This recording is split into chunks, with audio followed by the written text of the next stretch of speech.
Bonjour à tous. Dans cette vidéo, je vais interfacer le pare-feu FortiGate avec le serveur Windows Active Directory.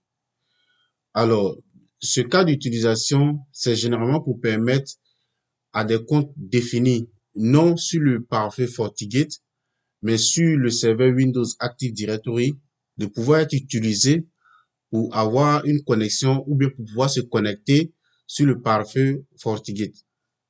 Donc, généralement, quand on est en VPN et que dans l'entreprise où en fait l'entreprise utilise le pare-feu FortiGate comme son équipement de sécurité périmétrique. Donc ici, par exemple, on doit devoir identifier tous les utilisateurs qui utiliseront par exemple des Forti clients pour se connecter sur le FortiGate qui fera office ici du serveur VPN SSL en vue d'avoir accès aux ressources du réseau.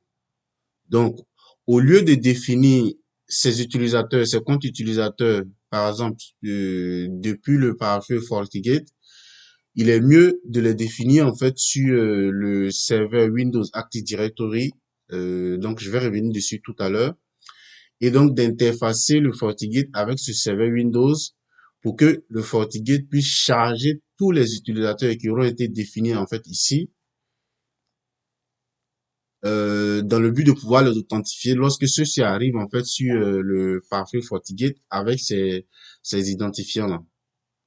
Alors donc pour ce faire, la première étape, c'est d'identifier en fait sur le FortiGate ce qu'on appelle LDAP Server.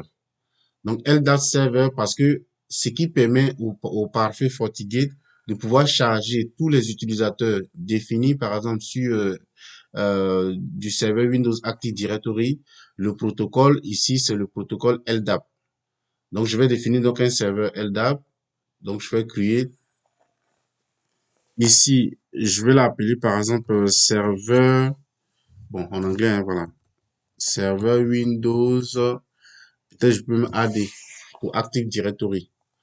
Donc ici, je dois mettre l'adresse IP du serveur Windows Active Directory.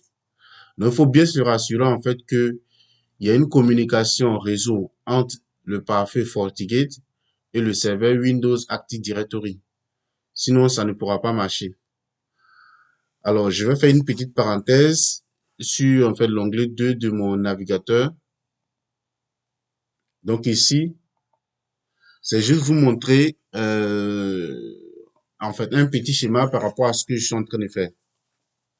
Alors, j'attends que ça finisse de charger. Donc, ce que je suis en train de faire, c'est un peu défini ici. Voilà.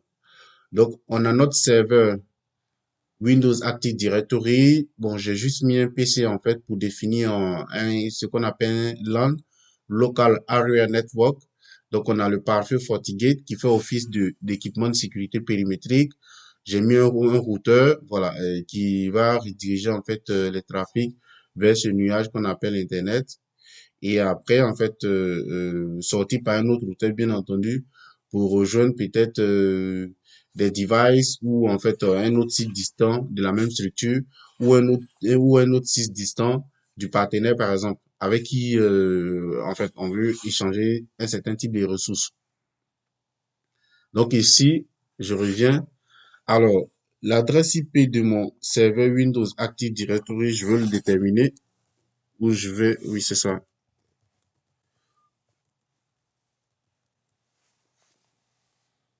Donc, l'adresse IP de mon serveur Windows Active Directory, c'est bien la 10.21.3.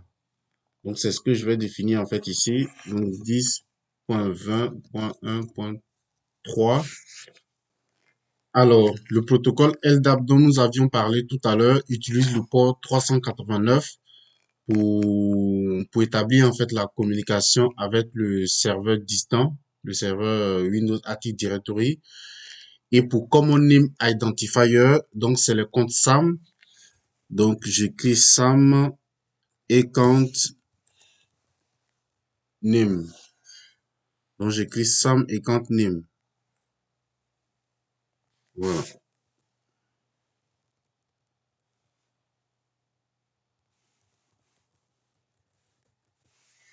Donc SAM account name et en distinguish name, Ici, c'est l'équivalent en fait en DNS de ce qu'on appelle le FQDN, Fully Qualified Domain Name.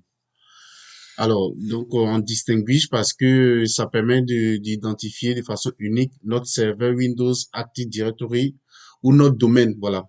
Parce que le serveur Windows Active Directory peut être promu en domaine contrôleur. En fait, ici, je veux pas faire un coup du serveur Windows avec tout ce qui est promotion en domaine contrôleur, installation en fait d'un annuaire Active Directory. Je veux pas faire en fait ce coup-là. Donc, je vais juste être focalisé en fait sur l'interfaçage entre le parfait FortiGate et le serveur Windows Active Directory. Alors ici, je vais en fait aller sur mon serveur Windows Active Directory. Là, je suis passé en veille. Passé en veille. Bon, je vais me authentifier.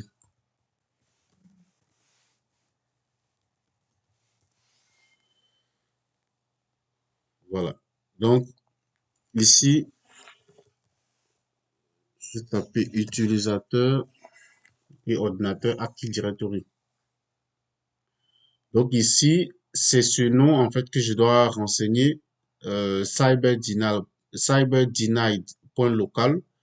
Pour vous, ça peut être en fait tout un autre domaine aussi, .fr, .com, etc. Voilà, moi pour l'exemple, en fait, j'ai mis cyberdeny.local. Donc c'est en fait ce nom que vous devez renseigner au niveau en fait du DN, du Distinguished Name, du, du FortiGate, du parfait FortiGate. Donc je mets juste DC, domaine controller, je mets cyberdenied. Deny, alors je mets virgule, un autre DC, puis je mets local. Alors en fait ici, eux tous sont vus en fait en domaine contrôleur parce qu'en fait en termes de DNS, c'est une question d'hierarchie. Quand on dit par exemple google.com, voilà, on a un domaine Google qui en fait appartient qui est une sous-branche, voilà, du domaine com. Donc, c'est pareil ici, en fait, CyberDeny, pour CyberDeny.local. Alors, CyberDeny devient un sous-domaine, en fait, du domaine local. Voilà, c'est pour cela que, en fait, je les ai séparés avec virgule. Et bon, et d'ailleurs ce qu'il faut faire lorsque on renseigne, en fait, le champ DN en matière de configuration LDAP. Ensuite, bon, en fait, je veux pas traiter avec un serveur Exchange. Et là, en fait, vient ce qu'on appelle le bind tab. Alors, le type de liaison que je vais établir entre mon, mon firewall FortiGate et mon serveur Windows Active Directory. Alors, donc, il y a ce qu'on appelle le simple. Le simple, euh, simple, en fait, ça veut simplement dire que lorsque il y aura une liaison, en fait, en cours d'établissement ou bien une liaison établie entre le parfait et puis le serveur, ce qui va se passer, c'est que vous voyez ici en fait test user credential.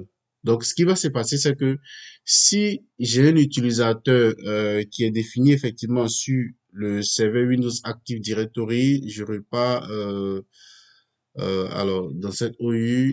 Alors ici, j'ai pas encore défini des utilisateurs, mais je vais les définir en fait tout à l'heure.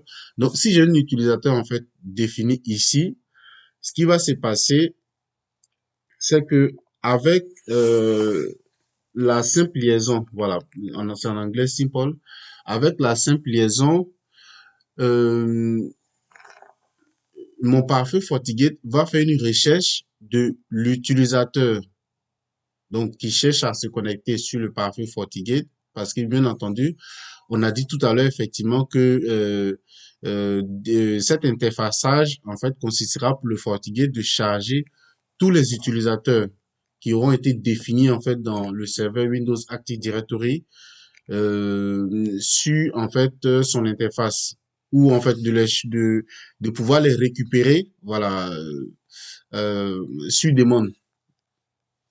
Donc Ici, simple veut dire que j'ai un utilisateur, par exemple, Y, qui cherche à se connecter et qui est défini en fait sur le serveur Windows Active Directory.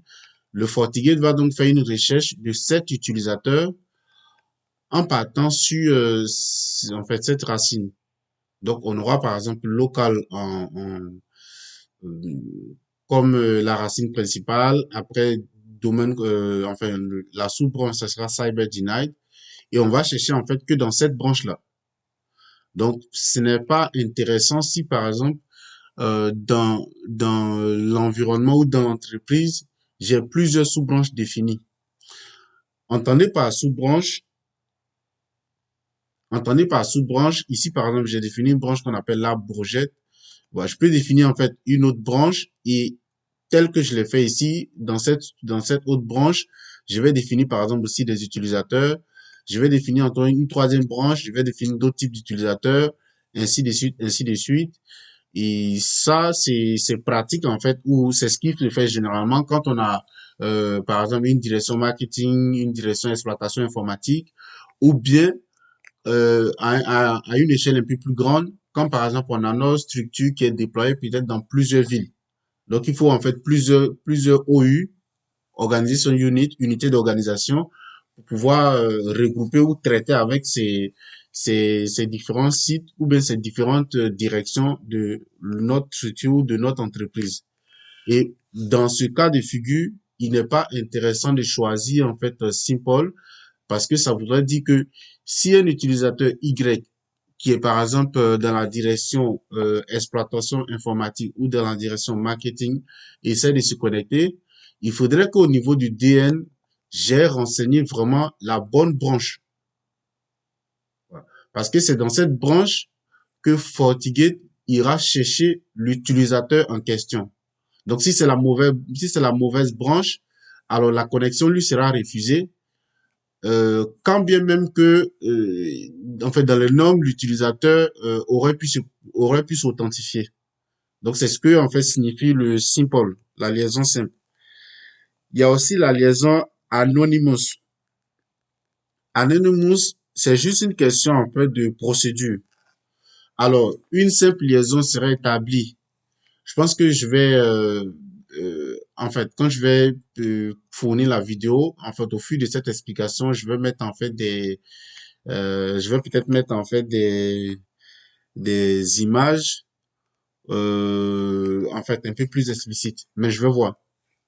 Donc, Anonymous signifie simplement que une première liaison, enfin, donc une première connexion, va s'établir entre le pare-feu et le serveur Windows Active Directory avec en fait cette branche. Et c'est ensuite, en fait, c'est suite à cela que une autre recherche, voilà, une autre recherche va se faire dans toutes les sous-branches de la branche qui est caractérisée par ce DN ou ce distinguished name ici. Bien sûr, s'il n'y a pas de sous-branche à partir de cette branche, de ce DN, donc la recherche va se faire juste dans ce qui est là. En fait, c'est un peu comme quand on parle de feuilles. Bon, enfin, bref, je veux pas aller trop loin dans ces détails-là parce que ça va faire ça va faire plus d'informations. Donc, Anonymous, je me connecte en fait, j'établis une connexion entre le pare-feu et le serveur Windows Active Directory. Je fais donc une recherche de l'utilisateur qui sollicite effectivement une connexion dans la branche qui est définie ici. Et quand j'ai trouvé l'utilisateur, troisième étape, j'utilise donc l'utilisateur me connecter en fait au domaine Windows Active Directory. Ça, c'est Anonymous. Généralement, en fait, il est conseillé d'utiliser en fait le type de liaison qu'on appelle regular, parce qu'ici, en fait, on va définir un compte à privilège, c'est-à-dire un compte administrateur qui pourra se connecter en premier sur le domaine Windows euh, Active Directory ou le serveur Windows Active Directory. Et c'est après cela qu'il y a une recherche effectivement du username qui est faite dans toujours en fait la branche qui est définie ici. Et en fonction en fait du résultat, bon, bien entendu, si l'utilisateur existe, effectivement, ça va envoyer en fait une réponse positive. Et maintenant, la troisième étape consisterait effectivement à se connecter avec cet utilisateur-là. Donc, pour faire simple, est-ce que j'ai un schéma peut-être pour expliquer? Ici, je vais donc renseigner l'utilisateur ou le compte à privilège de mon domaine, en fait, qui est défini ici par le DN. Donc, c'est cyber denied euh, slash jeanmarc.giaou. Après, je vais mettre le mot de passe que j'ai utilisé, en fait, tout à l'heure pour me connecter à mon serveur Windows Active Directory.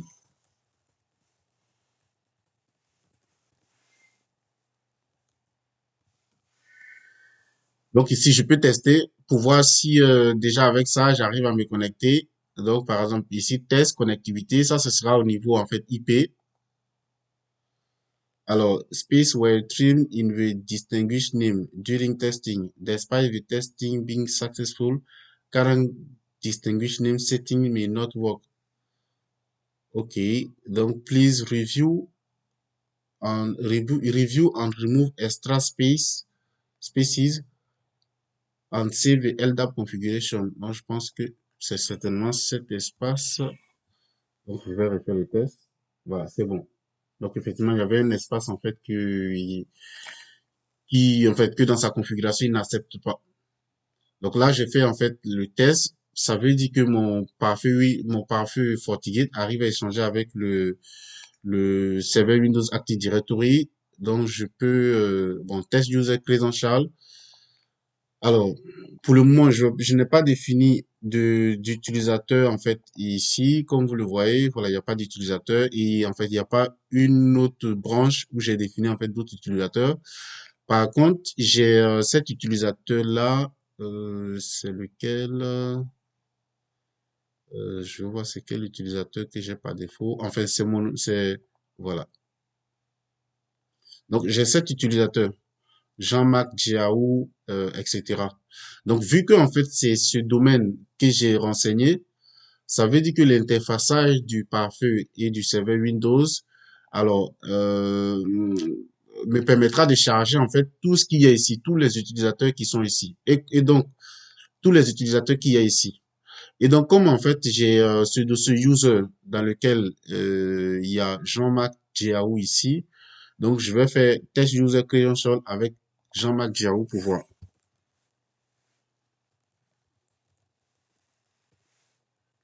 Et puis, si je veux mettre le mot de passe,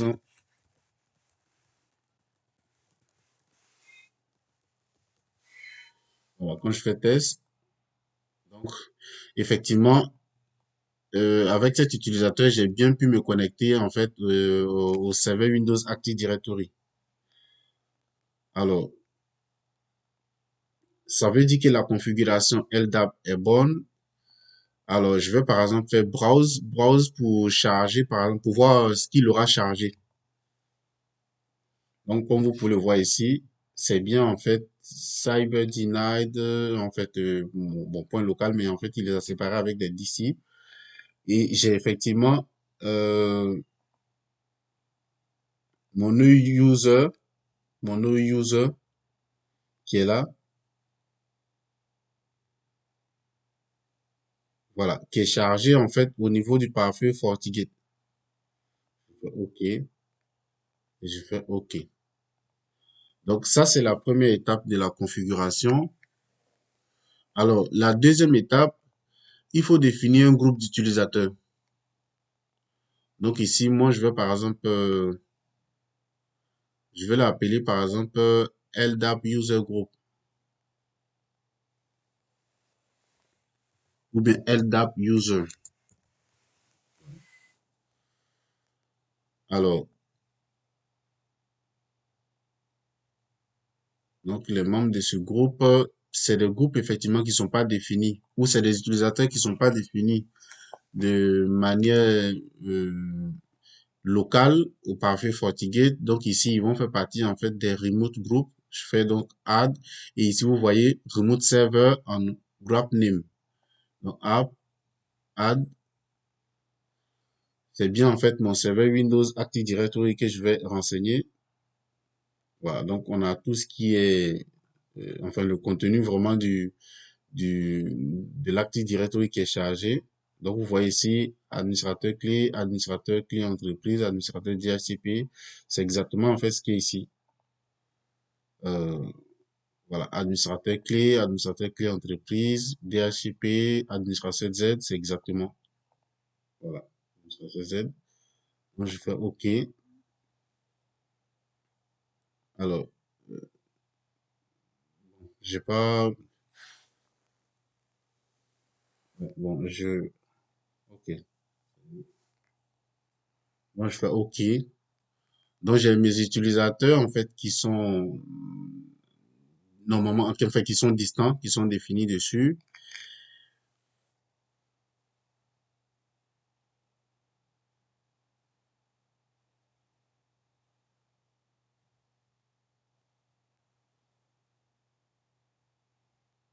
Donc, je vais aller maintenant dans système, administrateur.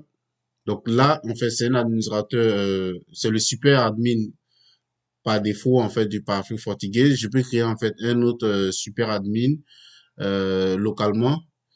Mais là, en fait, je vais créer des groupes, en fait, qui peuvent administrer le parfait FortiGate. Et je vais me baser, en fait, sur ceux qui sont renseignés, bien entendu, dans ceux qui sont renseignés en fait dans l'Active Directory. Donc ici, je peux voir match user on a remote server group. Bon, moi, je vais mettre match all user in a remote server group. Bon, ici, en fait, c'est juste pour un cas d'exemple parce que on ne va pas en fait définir ou on ne va pas permettre à tous les utilisateurs de l'entreprise de pouvoir se connecter ou d'administrer en fait notre parfait FortiGate. Voilà, bien entendu, il y a toujours un nombre limité de personnes qui seront autorisées à administrer le parfait FortiGate. Donc ici, c'est pour un cas d'exemple. Donc j'ai pris juste match all user in a remote server group. Alors je peux donner un nom. Je peux appeler par exemple remote admin. Donc c'est remote admin. Donc, quel sera leur rôle sur le parfait FortiGate, donc des super admins?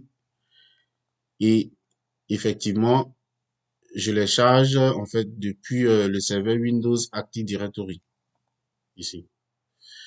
Je peux effectivement apporter plus de sécurité en fait par rapport à en fait, cette authentification que je suis en train de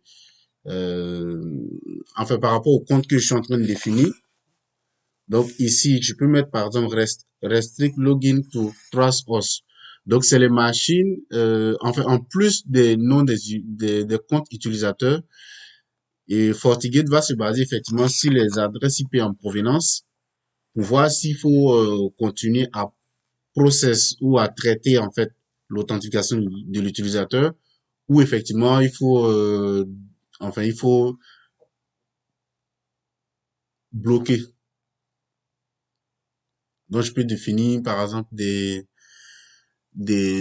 subnets. Euh, Est-ce qu'ici, en fait, il faut que je le fasse? Donc, on va juste, en fait, traiter d'abord avec de l'intégration et après, en fait, on pourra revenir sur la restriction sur les machines avec leur adresse IP ou avec le sous-réseau. Donc, ici, je fais OK. Alors, donc, j'ai donc mes remote users qui ont été définis. Je n'ai pas activé en fait le MFA, donc c'est quelque chose aussi que vous pourrez le faire pour toujours en fait durcir la manière de s'authentifier. Donc ceci étant, alors je vais me déconnecter avec, enfin je vais déconnecter. Là c'est le compte admin, je vais maintenant me déconnecter et je vais maintenant tester en fait de me connecter avec un utilisateur qui est défini en fait dans le remote admin. Donc rappelez-vous que dans remote admin Le seul compte que j'ai défini, ou le seul compte actuellement, en fait, avec lequel je travaille depuis, c'est ce compte-là, Jean-Marc Diaou. Donc, c'est avec ça qu'on va faire le test parce que lui, il est bien, en fait, remote. Lui, on ne l'a pas défini sur le pare-feu FortiGate de façon locale. On ne l'a pas fait. Donc, je me déconnecte, logout. Et cette fois-ci, je vais me connecter avec ce compte qui est remote.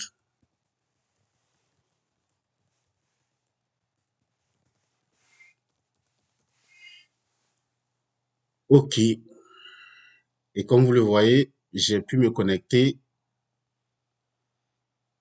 Voilà. Donc, c'est la première fois, en fait, que je me connecte.